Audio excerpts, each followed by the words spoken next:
और इस समय आप देख रहे हैं जेके मीडिया और मैं हूं आपके साथ आशीष शर्मा। आखिर कब खुलेगी मां वैष्णो देवी की यात्रा ये तो हम नहीं बता सकते, लेकिन अगर हम बात करें तो श्री माता वैष्णो देवी श्राइन बोर्ड इसका फैसला जल्द ही लेगी।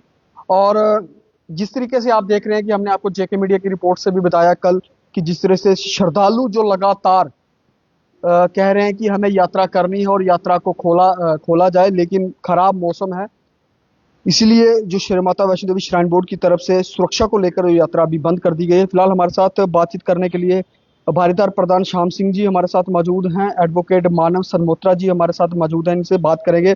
श्याम सिंह जी, क्या लगता है यात्रा जब कब खुलेगी, क्या है क्या नहीं, कुछ बता पाएंगे? देखिए, जय माता दी। आशीष जी, यात्रा कब खुलेगी ये तो श्राइन बोर्ड ही बता सकता है, जहाँ हमारी एडमिनिस्ट्रेशन बता सकती है। तो यात्रा बंद जब हुई, आप सब जानते होंगे, इतना बड़ा हादसा एक वैष्णो देवी में हो गया और वहाँ पे मृत्यु हो गई। तो ये मैं की गई है बंद है, ये मैं नहीं कह रहा चाहता हमें कोई इसमें कटरा को इतना ज़्यादा फर्क नहीं पड़ जाएगा कि यात्रा 2 दिन बंद रहे। हम चाहते हैं कि यात्रियों की सेफ्टी पहले। तो यात्रा जब बंद हुई उसको लेट क्यों किया गया? जब पूरे रियासत में, हमारी स्टेट में अगर एडवाइजरी जारी थी, आम आदमी को भी ये मैसेज आ रहा था कि भाई यहाँ पे रेड अलर्ट है, तो क्या श्राइन बोर्ड को ये नहीं पता था या उनको नहीं था? क्यों ये ऐसा हुआ? और ये श्राइन बोर्ड की एक गलती की वजह से इतने यात्रियों की वहाँ पे मृत्यु हो गई। तो ये एक इंक्वायरी का विषय है और एलजी साहब ने एक हाई लेवल कमेटी भी बनाई है और उन्होंने कहा था कि 1 हफ्ते के अंदर उसकी रिपोर्ट आ जाएगी। मुझे लगता है हफ्ता हो गया, अब तक रिपोर्ट पब्लिक हो जानी चाहिए, लेकिन हमें उम्मीद है कि ये पब्लिक नहीं होगी, क्योंकि जैसे यहाँ पे आपको पता है पहले भी स्टैम्पीड वाले मसले में भी कमेटी बनी थी, उसकी रिपोर्ट भी नहीं आई है। हमें सुनने में मिलता है कुछ लोगों के ऐसे रूमर्स हैं, ये कहते हैं कि 2 पार्टियों का कहीं आपस में क्लैश हुआ है वहाँ पे। तो मैं कहना चाहता हूँ कि पूरी वैष्णो देवी की जितनी यात्रा है ये बड़े हाईटेक तरीके से सारी सर्विलेंस पे है। अपना सीसीटीवी कैमरे जगह जगह श्राइन बोर्ड की तरफ से लगाए गए हैं। तो ये सारी चीज़ें इतना मुश्किल नहीं थी इंक्वायरी करना, और आज तक इसकी रिपोर्ट आ जानी चाहिए थी। अगर मान लो कि अगर 2 पार्टियों का ही कहीं आपस में क्लैश हुआ है तो एफआईआर कहाँ है? किसकी गलती थी? पहले लड़ाई किसकी साइड से हुई, दूसरी किसकी साइड से हुई, फिर वो कब अरेस्ट हुए, क्या हुआ, उनके खिलाफ क्या कार्रवाई हुई? तो ये चीज़ें हवा में हैं। इंक्वायरी कमेटी थी, उसको आज तक इसका जवाब दे देना चाहिए, पब्लिक को बता देना चाहिए था कि इस वजह से ये हादसा हुआ है। जहाँ तक हमें सुनने में मिला है कि किसी वीआईपी को श्राइन बोर्ड वहाँ पे खुश करने के लिए दर्शन करवा रहे थे और उस वीआईपी को दर्शन करने के चक्कर में भीड़ वहाँ पे ज़्यादा थी, तो ज़्यादा देर यात्रा बंद होने से यात्री परेशान थे और ज़्यादा भगदड़ होने से बिल्कुल वहाँ पे इकट्ठे, क्योंकि नीचे से यात्रा जा रही थी, ऊपर दर्शन नहीं हो पा रहे थे और अंदर वहाँ पे किसी वीआईपी को दर्शन करवाए जा रहे थे, जिसकी वजह से यात्रा रोकी गई थी और वहाँ ज़्यादा यात्रा होने की वजह से ये इनसे एक हादसा हुआ है। तो ये मैं तो कहता हूँ श्राइन बोर्ड, अगर मैनेजमेंट वहाँ पे श्राइन बोर्ड की है तो मिसमैनेजमेंट भी श्राइन बोर्ड की है या एडमिनिस्ट्रेशन की है, तो उसका आज तक जो भी लोग कसूरवार थे, चाहे कोई छोटा बड़ा मुलाजम कोई भी था, तो उसके ऊपर कार्रवाई हो जानी चाहिए थी, लेकिन नहीं हुई। तो वैसे ही हमें यह है कि जो कमेटी आज बनाई गई है, जिसको ये एलजी साहब ने क्लाउड बर्स्ट कहा था, और यहाँ पे हमारा मानना है कि जहाँ पे ये लैंडस्लाइड हुआ है, लैंडस्लाइड का कारण क्या था? वहाँ पे हमें सुनने में मिला कि वहाँ पे कहीं कोई एक बिल्डिंग श्राइन बोर्ड की तरफ से बनाई जा रही थी और उसका कोई डंपिंग वो मटेरियल था और बारिश की वजह से वो जब उसमें पानी भरा तो वो वहाँ पे चल पड़ा। तो ये इंक्वायरी का विषय है। तो ये इंक्वायरी होगी कब, कौन करेगा, इसकी रिपोर्ट कब आएगी, ये एक चिंता का विषय है। और यात्रा बंद है, पहली बार हुआ ऐसा। हमने भी, हमारी इतनी उम्र हो गई, आज तक यात्रा बंद नहीं हुई। कारण क्या है? जैसे हालात फिर से एक बार कटरा में देखने को देखिए अजीत जी, माता वैष्णो देवी के पहाड़ से खिलवाड़ श्राइन बोर्ड की तरफ से किया जा रहा है। जहाँ तक हमें मालूम है कि एनजीटी ने भी इनको ये मना किया था कि यहाँ पे भवन के अंदर ज़्यादा कंस्ट्रक्शन ना की जाए। आज यात्रा बंद है, आज पहाड़ पे इतना लैंडस्लाइड हो रही है, लेकिन आज भी जाके आप चेक करें तो जब यात्रा बंद है, जिस दिन ये हादसा हुआ, जब ये वहाँ पे लैंडस्लाइड हुआ, उस दिन से लेकर आज तक श्राइन बोर्ड की कंस्ट्रक्शन बंद नहीं हुई है। भवन के अंदर आज भी इनकी जेसीबी, इनको तो मौका मिल गया, इन्होंने बोला आप यात्री भी नहीं है, कोई भी नहीं है, तो हम इसको कंस्ट्रक्शन भवन के अंदर आज चले जाओ, एक्सरे पॉइंट के नीचे जो इनकी बिल्डिंग बन रही है, आज भी वहाँ पे जेसीबी चल रही है। तो जब इतनी बारिश हो रही है, पहाड़ इतना कमजोर हो चुके हैं, तो आज जेसीबी चलाई जा रही है, गाड़ियां वहाँ पे चलाई जा रही है, तो ये एनजीटी को भी नहीं मानते, सरकार को ये नहीं मानते, तो श्राइन बोर्ड। श्याम सिंह जी, कल हमने एक मीडिया चैनल के थ्रू एक बाइट देखी, अशोक गुप्ता जी हैं कोई शिवसेना के, उनका कहना है कि रोप वे के खिलाफ लड़ रहे हैं कि रोप वे नहीं लगना चाहिए। वो कहते हैं कि रोपवे लगना चाहिए और हम 21 तारीख को जाएंगे, जहां पर घटना हुई थी वहां पर पूजा करेंगे। तो क्या, इसलिए मैंने आपसे पूछा कब खुलेगी, शायद आपको पता, अगर उन्हें पता है कि 21 तारीख को यात्रा खुलेगी, वो आएंगे, वो कंफर्म है। उन्होंने मीडिया में बोला, आपने भी देखा होगा। देखिए आशीष जी, वो जो जिनका आप नाम ले रहे हो, आप सब जानते हो कि वो कब सामने आते हैं, जब श्राइन बोर्ड को उनको डिफेंड करना हो। तो पीछे जितनी भी हरकतें श्राइन बोर्ड की तरफ से हुई हैं, चाहे मिसमैनेजमेंट हो, कभी वो सामने नहीं आए। आज मैं बताना चाहता हूँ, आज जैसे आपने देखा उनका वो एक प्रोटेस्ट वहां पे कर रहे थे, पहले तो आप वीडियो को वहां पे क्लोज करके देख लीजिए कौन लोग थे उनके साथ। मुझे लगता है वो जम्मू कश्मीर के नहीं थे। दूसरा, उन्होंने एक फोटो उठाई हुई है माता रानी की। मैं उनको ही पूछना चाहता हूं, जो फोटो आपने उठाई है, हम नहीं इसके ऊपर उंगली उठा रहे, जो फोटो आपने उठाई है उसी फोटो में माता रानी की पिंडियों के बैक साइड वहां पे बेशकीमती मूर्तियां दिखाई दे रही हैं। तो मैं पूछना चाहता हूं, कौन, क्या नाम है उनका, मैं उनको पूछना चाहता हूं कि क्या वो पिंडियां आज हैं, मूर्तियां वहां पे हैं? वो मूर्ति नहीं है तो गायब किसने की है? श्राइन बोर्ड ने की है। कभी आपने उंगली उठाई? कभी पूछा आपने? आज महाराजा साहब की वहां पे फोटो लगी हुई थी, वो वहां से हटाई गई, कभी उन्होंने पूछा? श्राइन बोर्ड की जितनी भी मिसमैनेजमेंट जहां पे हुई है भवन में, आपको पता महिला यात्रियों से क्या क्या व्यवहार श्राइन बोर्ड के एम्प्लॉइज द्वारा किया गया, कभी वो बोले? श्राइन बोर्ड की किसी गलती के ऊपर वो आज तक नहीं बोले। जब भी श्राइन बोर्ड को डिफेंड करना तो वो सामने आ जाते हैं। आज उन्होंने कहा मैं 21 को आ रहा हूं। तुम्हें कैसे पता है कि 21 को यात्रा खुलनी है? इसका मतलब तुम्हें श्राइन बोर्ड ने भेजा है? तुम्हें कैसे एग्जैक्ट उस डेट का पता है कि 21 को यात्रा खुल जानी है? तो आप समझ सकते हो ये उसका। मैं आपके चैनल के माध्यम से एडमिनिस्ट्रेशन को ये बताना चाहता हूं कि अगर 21 को अशोक गुप्ता जहां पे आएगा तो फिर बारीदार भी वहां पे दर्शन करने जाएंगे। मैं कहना चाहता हूं एडमिनिस्ट्रेशन को, श्राइन बोर्ड एडमिनिस्ट्रेशन को, इनको, अगर अशोक गुप्ता वहां जाएगा जत्था लेकर तो बारीदार 4000 आदमी दर्शन करने जाएगा, उसका अरेंजमेंट भी एडमिनिस्ट्रेशन वहां पे कर ले। ये तो मजाक बना लिया इन्होंने। मतलब श्राइन बोर्ड को डिफेंड करने के लिए एक ही संस्था जम्मू में सामने आती है। मुझे बताओ कितनी पॉलिटिकल पार्टी हैं, कितनी जम्मू में संस्था हैं, कितनी ऑर्गेनाइजेशन है, कोई आज तक डिफेंड करने नहीं आई। ये पर्टिकुलर हर वक्त श्राइन बोर्ड को डिफेंड करने क्यों आता है, ये आप समझ सकते हो। तो ये मैनेज किए जाते हैं श्राइन बोर्ड द्वारा। ये मैं कहता हूं श्राइन बोर्ड को भी ये मैं ये कहना चाहता हूं, सुझाव देना चाहता हूं एक, कि आप कटरा के लोगों को, यहाँ के लोकल लोगों को बाईपास करके नहीं चला सकते इसको।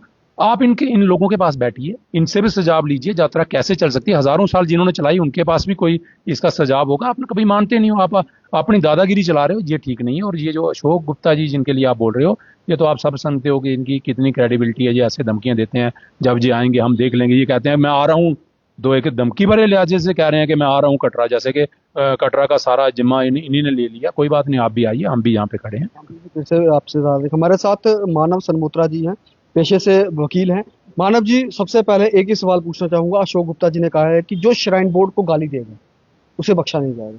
बारीदार, क्योंकि जो श्राइन बोर्ड है वो यात्रियों का संचालन करता है, उसी की वजह से यात्रा चलती है। तो क्या कहेंगे इस पे? जय माता दी आशीष जी। खैर, उनके जो स्टेटमेंट है देखी है मैंने अशोक जी की। वो कहते हैं कि पहले श्राइन बारीदार करते थे, अब श्राइन बोर्ड कर रहे हैं। तो इसका मतलब समझिए, पहले बारीदारों ने हजारों साल किया है, श्राइन बोर्ड 30 साल से कर रहा है। फिर तो आपको बारीदारों के साथ भी खड़े रहना चाहिए। आप उनके साथ क्यों नहीं? आज आपको 1 साल बाद जब आपने फिर से दर्शन करने आना है, आज आपको कटरा की याद आ गई कि श्राइन बोर्ड मेरा इंतजाम करे, इसलिए मैं आप आ रहा हूँ। इतने हादसे हुए पीछे, इतना कुछ हुआ, ये कहाँ थे? ये वो है, मैं कहता हूँ ये सीजनल वो इंसेक्ट्स होते हैं ना जो निकलते हैं, बरसाती मेंढक। आज मैंने दर्शन करने जाना है तो मैं देख लूंगा जी, वो श्राइन बोर्ड गाली मत दो। हमें श्राइन बोर्ड से या किसी से कोई दुश्मनी नहीं है। हम ये चाहते हैं कि जो लोग जिनकी आस्था जुड़ी हुई है, हजारों करोड़ों लोग जिनकी आस्था माता से जुड़ी हुई है, उनकी आस्था बनी रहे। बारीदारों ने ये काम हजारों साल तक किया है। हम ये जब बारीदारों से श्राइन बोर्ड बनाया गया था, बारीदारों से इसकी मैनेजमेंट ली गई थी, तो सिर्फ एक ही रीजन दिया गया था कि इनसे मैनेज नहीं हो रहा, ये मिस मैनेजमेंट है। लेकिन मैं माता रानी का शुक्रगुजार हूं कि इतने सालों तक कभी भी किसी भी मासूम यात्री जो इतनी आस्था लेके आया है उसकी जान नहीं गई। चाहे उस समय रास्ता अच्छा था, बुरा था, लेकिन बारीदारों ने इतने अच्छे से मैनेज किया हुआ था कि किसी भी मासूम परिवार का कोई इंसान अपनी जान से ना जाए। पिछले 3-4 वर्ष से आशीष जी, आपको पता है, मीडिया में भी आ रहा है, ऐसे 60-70 परिवार हैं जो बेचारे उजड़ गए हैं। उनकी आस्था के साथ कहीं ना कहीं कोई ना कहीं ठेस पहुंच रही है। बात ये नहीं है कि कौन क्या कर रहा है और आप किसको गाली दे रहे हैं, कौन किसको डांट रहा है। बात है उन लोगों की आस्था की। आज भी कटरा में कई लोग कितने दूर से चल के आए हैं। आप क्यों ऐसा कर रहे हैं कि वो बेचारे खजल हो रहे हैं? अगर आपको लगता था कि हम यात्रा नहीं खोलेंगे, तो प्रॉपरली एक वे था कम्युनिकेट करने का। आप एक छोटा सा ट्वीट कर देंगे, वो हर बंदे के एक्सेसिबल नहीं है। आप सोचिए कितने ही लोगों का ट्विटर पे अकाउंट होगा जिन्हें ये पता है कि यात्रा बंद कर दी गई है। अगर बंद कर दी गई है, कटरा में एक स्क्रीन है, आप एक लाइव टीवी चला रहे हैं, वहां पर लाइव आते चलाइए। जो यात्री नहीं जा पा रहा उसे स्टे दीजिए नहीं हर कम। और शाम को जब आरती होती है तो उसे कटरा में बस स्टैंड में जो टीवी है, जो स्क्रीन लगाई है आपने, उसमें लाइव आती दीजिए। एटलीस्ट कहीं ना कहीं तो उसकी पूर्ति होगी, उसका कटरा आना सफल तो होगा। आप दुर्व्यवहार कर रहे हैं उनसे उनसे आपके कोई एक एम्प्लॉय वीडियो निकली है, आप उनको धमका रहे हैं अंदर से। मानव जी, श्याम सिंह जी से भी हमने पूछा, हम आपसे भी पूछना चाहते हैं कि अशोक गुप्ता जी ने एक मोहर लगा दी है 21 तारीख को, 21 तारीख को कि हम दर्शन करने जाएंगे। इसका मतलब कहीं ना कहीं आपको क्या लगता है, लगना क्या है? आपने जब उन्होंने ठोक के बोला कि हम 21 तारीख को जाएंगे, हमें रोकने वाला कोई नहीं। मैं आपसे बैट करता हूँ कि उनकी परमिशन भी अभी तक बन चुकी होगी।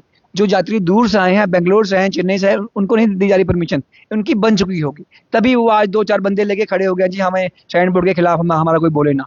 कैसे पता है आपको यात्रा खुल जाएगी? कैसे पता है मौसम खुल जाएगा?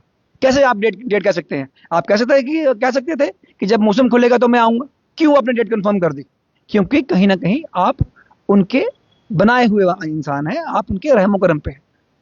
फोटो की बात आई यहाँ पर, हमने श्याम सिंह से पूछा, श्याम सिंह जी ने बोला कि जो फोटो पीछे उन्होंने पिंडी की फोटो लगाकर वो प्रदर्शन कर रहे थे कि ये हो गया, वैसा हो गया, ऐसा हो गया, तो फोटो में वो मूर्ति जिसके खिलाफ बारीदार जो ब्लैक डे मनाते हैं, हर बार लड़ते हैं, इंक्वायरियां भी होती हैं, पर कोई नतीजा नहीं निकलता, फोटो उसके लिए क्या कहेंगे? जी जी, उसके लिए ना मैंने एक आरटीआई भी लगाई थी।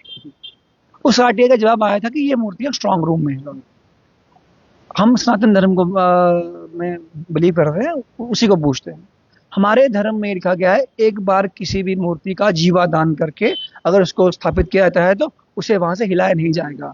इसका मतलब आपने हमारे जो मूर्तियां हैं उसे टेम्परिंग करी, वहां से हटाया। अगर वो स्ट्रांग रूम में भी है, मैं उन्हीं की बात पे कहता हूँ कि स्ट्रांग रूम में भी है, तो आपने क्यों हटाई? अगर कोई यात्री आकर उस पर माथा टेक रहा था तो आपने उससे वो अधिकार क्यों छीना? श्याम सिंह और जी, ये बात जो अशोक जी के है, उन्हें क्यों नहीं दिख रही? आप तो आपने बता दिया कि हाँ, क्यों दिख रही? श्याम सिंह जी, एक बात आपसे लास्ट पूछना चाहूंगा सवाल कि जैसे स्ट्रांग रूम की बात है कि जो मूर्तियां हैं वो स्ट्रांग रूम, मेरे याद है कि आपने ही जेके मीडिया में एक बार बताया था कि अगर वो मूर्तियां स्ट्रांग रूम में हैं तो हमें स्ट्रांग रूम में दिखा दें, तो क्या वो आपको दिखाई? देखिए, मैं बताना चाहता हूँ कि हमने एक मेमोरेंडम जहाँ पे एसडीएम कटरा को दिया था कि हमें ये बताया जाए मूर्ति कहाँ पे है, और हमारी पूरी टीम, हमारे एडवोकेट मानम जी, सुशील जी, विशाल जी, बाकी पूरी टीम हमारी वहाँ पे गई थी। एसडीएम साहब ने हमसे मेमोरेंडम लिया और कहा कि हम सरकार को ये इन्फॉर्म कर देंगे, लेकिन आज तक श्राइन बोर्ड की तरफ से, सरकार की तरफ से कोई जवाब नहीं मिला। उसके बाद हमने जंतर मंतर पर जाकर प्रोटेस्ट किया कि ये पूरे हिंदुस्तान को हम बताएं कि श्राइन बोर्ड जो अपने आप को कहता है कि हम यहाँ पे आस्था को बरकरार रखे हुए हैं, लेकिन लोगों की आस्था से कितना बड़ा खिलवाड़ है कि माता रानी की पिंडियों के पास बेशकीमती वो मूर्तियां जो हजारों सालों से वहां पे रखी थी, राजे महाराजों तक चढ़ाई गई थी। इससे ये साबित होता है कि श्राइन बोर्ड जो है वो किसी किस्म की आस्था को नहीं मानता, किसी किस्म के धर्म को नहीं मानता। श्राइन बोर्ड के अधिकारी जो हैं, सरकारी एम्प्लॉइज हैं, वो जहां पे ट्रांसफर हो जाती है, उनको हो सकता है, मैं कैसे कह सकता हूं कि CEO shrine board Mata Rani को मानते होंगे? मैं कैसे कह सकता हूं कि श्राइन बोर्ड का कोई भी डिप्टी सीईओ जहां उनके मुलाजिम जहां पे, क्योंकि हो सकता है उनका धर्म कोई अलग हो। ये भी हो सकता है कि वो कई बार ऐसा होता है कि कुछ ऐसे रिलीजन्स हमारे हैं कि वो नहीं मानते हैं माता को। तो कम से कम मैं ये कहना चाहता हूं कि ऐसे लोग वहां पे श्राइन बोर्ड में होने चाहिए जिनकी आस्था वहां पे हो। ये है नहीं, तो वो मेरे ख्याल में वो इन चीजों पर विश्वास नहीं करते। तो अगर वहां पे जो भी हुआ है, एक तो चोरी हुई है, बेशकीमती मूर्तियां, वो मैं कई बार मीडिया में बोल चुका हूं कि उनपे हीरे लगे हुए थे, डायमंड थे, बेशकीमती वो डायमंड थे, सोने की मूर्तियां थी, वो सारी की सारी मूर्तियां गायब हुई हैं। तो वो सिर्फ एक आस्था नहीं है, वो उसके साथ साथ एक बहुत बड़ा क्राइम भी है, क्योंकि बेशकीमती मूर्तियां हैं, वो क्यों उठाई गई आप समझते हो? क्योंकि वो उन मूर्तियों को कहीं ना कहीं अपने स्वार्थ के लिए। लेकिन फिर मैं पूछना चाहता हूं इन लोगों से जो आज श्राइन बोर्ड को डिफेंड करने आते हैं, मैं जम्मू वालों की बड़ी कदर करता हूं कि जम्मू के लोग आज भी आस्था के साथ जुड़े हुए हैं, क्योंकि सारी ऑर्गेनाइजेशन आज कहीं ना कहीं दिल से ही श्राइन बोर्ड को कोस रही है कि आपकी मैनेजमेंट ठीक नहीं है। ये एक आदमी सामने आ जाता है, आप समझ सकते हो इसकी मजबूरी क्या होगी। और इसकी वो, जैसे हमारे एडवोकेट मानव जी ने बोला कि इनके लिए आज तक वो सारी परमिशन वगैरह बन गई होंगी और श्राइन बोर्ड इनका पूरी इज्जत के साथ वहां पे लेके जाएगा। इनका पूरा जो प्रसाद प्रसूद का अरेंजमेंट वो भी हो जाएगा और ये कल फिर नारे लगाएंगे। श्राइन बोर्ड की एक की भी कमी गुप्ता साहब को कभी नहीं दिखी, कभी नहीं बोले, तो ये एक कारण। धन्यवाद श्याम सिंह जी। ये थे हमारे साथ श्याम सिंह जी और एडवोकेट मानव सनमोत्रा जी। क्या कुछ इन्होंने कहा, अपनी राय जरूर कमेंट बॉक्स पर दें। फिलहाल मुझे दीजिए इजाजत, मैं आपके साथ आशीष शर्मा, जेके मीडिया कटरा।